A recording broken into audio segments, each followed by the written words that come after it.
Welcome to the Talking Child Podcast, the place where parents of late talkers can find hope and practical strategies. I'm Steph, a speech-language pathologist with over 30 years of experience helping children find their voice. Each week, we'll explore simple, encouraging ways you can support your child's communication at home, starting today. Let's get started. Hey friends, welcome back to the Talking Child Podcast. I'm Steph, a speech-language pathologist, and I'm really glad you're here today. We're talking about something that almost every parent I work with brings up at some point, helping their child follow directions. Maybe your child seems to ignore you, walk away when you ask them to do something, or needs directions repeated over and over again. If that sounds familiar, I want you to take a deep breath. You're not doing anything wrong, and you're definitely not alone. Following directions is a skill that develops over time, and today we're going to talk about gentle, practical ways to support that skill without turning your day into a power struggle. Listening doesn't come automatically to young children. It's something their brains grow into as different skills develop together. Some children have a hard time following directions because they're still learning how to understand words, how to pay attention, how to process language quickly, or how to shift from one activity to another. That last piece is a big one. Many children aren't ignoring you. They're deeply focused on something that feels very important to them in that moment. Moving away from it takes effort, and sometimes their brain just isn't ready yet. When we start to see listening through that lens, it becomes easier to respond with patience instead of frustration, and that patience creates space for learning and growth. Step 1. Get their attention first. Before giving a direction, it's important to make sure your child is actually tuned in. Calling directions from across the room or while they're absorbed in play often doesn't work. Not because they're being defiant, but because their attention is elsewhere. Try saying your child's name first, gently touching their shoulder or getting down to their eye level. Use a warm, inviting tone instead of a rushed or sharp one. Once you have their attention, keep your language short and clear.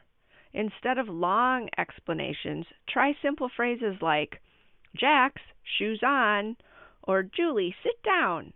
Clear language reduces overwhelm and makes it easier for your child to understand what you're asking. Step 2. Use gestures, pointing, and modeling. Children don't learn language through words alone. They learn by watching, seeing, and experiencing what words mean. When you pair a direction with a gesture or action, comprehension increases dramatically. If you say, "Come here," open your arms. If you say, "Clean up," start picking up toys yourself. If you say, "Put it in," point to the container or tap it. Showing your child what to do gives their brain extra information and makes directions much easier to follow, especially for late talkers or children with language delays. Step 3. Use fun, predictable routines. Routine is one of the most powerful tools we have for building listening skills. When directions are part of a predictable pattern, children don't have to work as hard to understand them. Think about daily routines like getting ready to go outside, snack time, or bedtime. When the same steps happen in the same order every day, your child begins to anticipate what comes next. That anticipation helps them follow directions more naturally. Over time, routines turn directions into something familiar instead of something stressful. Step 4. Start with one step. If your child is struggling to follow directions, it's a sign to simplify, not push harder. Start with one-step directions that involve a single, clear action. Phrases like, "Give it to me," "Come here," or "Put it in," are great places to begin. When your child succeeds, celebrate it. Smile, clap, or offer praise. Success builds confidence, and confidence makes children more willing to try again. Listening grows best when children feel capable, not pressured. Step 5, make following directions fun. One of the easiest ways to boost listening is to turn it into play. Games naturally increase attention and motivation. Try silly directions like jump like a frog or touch your nose. Ask them to find the bear or put the ball in. When listening feels like play instead of work, children are far more likely to participate. Play removes pressure, and pressure is often the biggest barrier to progress. Parents often ask if they should make their child repeat a direction to prove they understood it. In most cases, the answer is no. Requiring repetition can turn listening into a test and increase resistance. Modeling is usually more effective.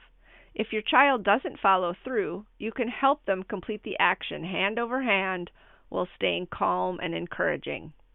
Another common question is whether raising your voice will help. It usually doesn't. Connection works better than volume every time.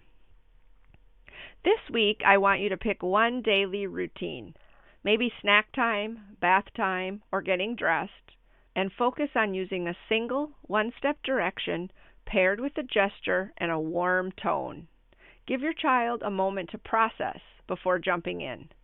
Stay consistent and notice how understanding grows over time. Your child can learn to follow directions, and they will. Progress doesn't happen overnight, but every small step matters. Stay patient, stay playful, and celebrate those little wins along the way. You're doing an incredible job. I'll see you next time on the Talking Child Podcast. Thank you for listening to the Talking Child Podcast. If you found today's episode helpful, I'd love for you to share it with a friend. You can also grab a copy of my book, Helping Your Child Find Their Voice, available on Amazon, and find parent coaching or speech therapy services at synergyspeechandlanguage.com. Be sure to follow the podcast so you don't miss future episodes. I'll see you next time.